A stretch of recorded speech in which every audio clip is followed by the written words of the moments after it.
Setelah menghadiri peresmian Tokas Kiai Mursyid, Wali Paidi pamit pulang. Sebenarnya uangnya sudah habis semua. Iya, habis. Dikasih ke tamu-tamu bersarung dan berpeci tadi sebagai uang kaget. Ya, kaget. Karena acara yang mereka hadiri ternyata jauh di luar dugaan. Mas Kiai Mursyid yang tahu Wali Paidi sudah kehabisan uang malah menggoda. Kang, duit sampean kan masih banyak, jadi aku nggak usah nyangoni. Ini, garam aja sampean bawa, katanya sambil tertawa.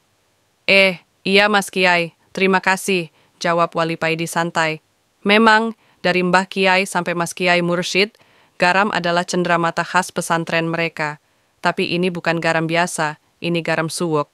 Katanya, bisa buat banyak keperluan. Dari mengobati penyakit lahir maupun batin, bahkan lebih dari itu. Semua tergantung pada niat yang memakainya.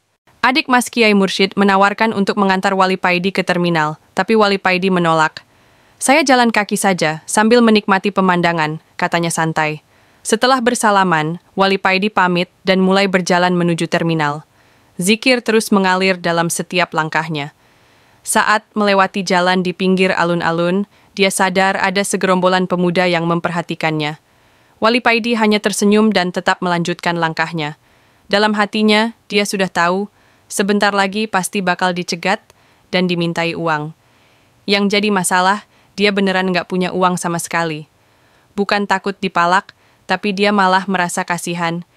Duh, nanti mereka kecewa kalau sampai nggak dapat uang dari aku, batinnya sambil tersenyum.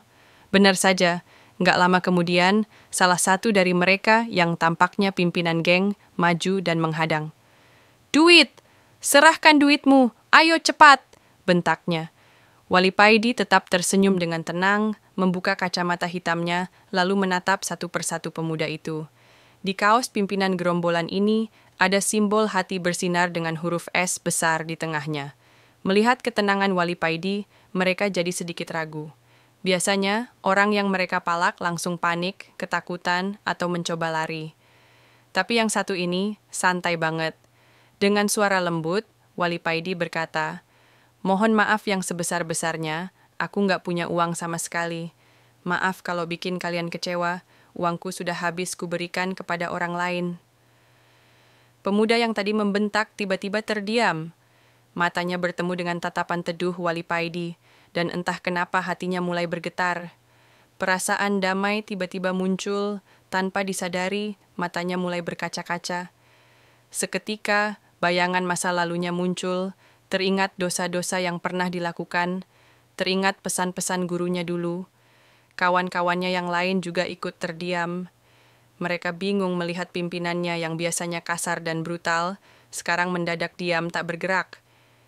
Biasanya, kalau ada orang yang menolak memberi uang, si Gohel, yang nama aslinya ternyata Soleh, langsung menghajarnya sampai babak belur. Tapi kali ini, dia cuma diam, menatap pria berpenampilan sederhana ini. Wali Paidi tetap tersenyum dan berkata, "Saya nggak bisa kasih apa-apa, tapi ini ada garam. Kalau sampean mau, katanya ibu sampean sedang sakit mata." Gohel membelalak, "Kok bisa?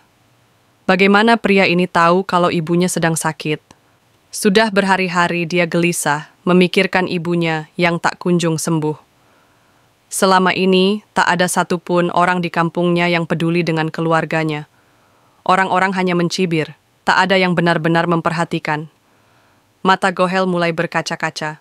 Air matanya menetes, suasana yang tadi tegang perlahan mencair.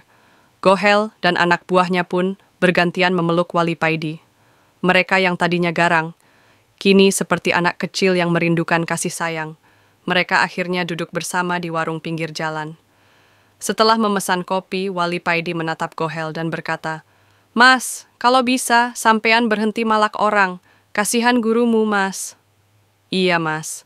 Saya akan berusaha cari kerja yang benar. Doakan aja," jawab Gohel sambil menunduk. Wali Paidi tersenyum. "Jangan sampai perguruan sampean setia hati jadi singkatan perguruan sakit hati.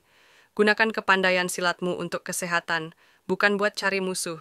Zaman sekarang beda dengan dulu. Perisai diri paling kuat itu sedekah." Mereka tertawa, suasana berubah hangat. Sebelum berpisah, Gohel bahkan mengantar Wali Paidi ke terminal, sesuatu yang nggak pernah dia lakukan sebelumnya. Sambil melangkah ke bus, Wali Paidi hanya bisa geleng-geleng kepala sambil tersenyum. Gendeng soleh ini, batinnya, teringat wajah Gohel yang kini penuh harapan.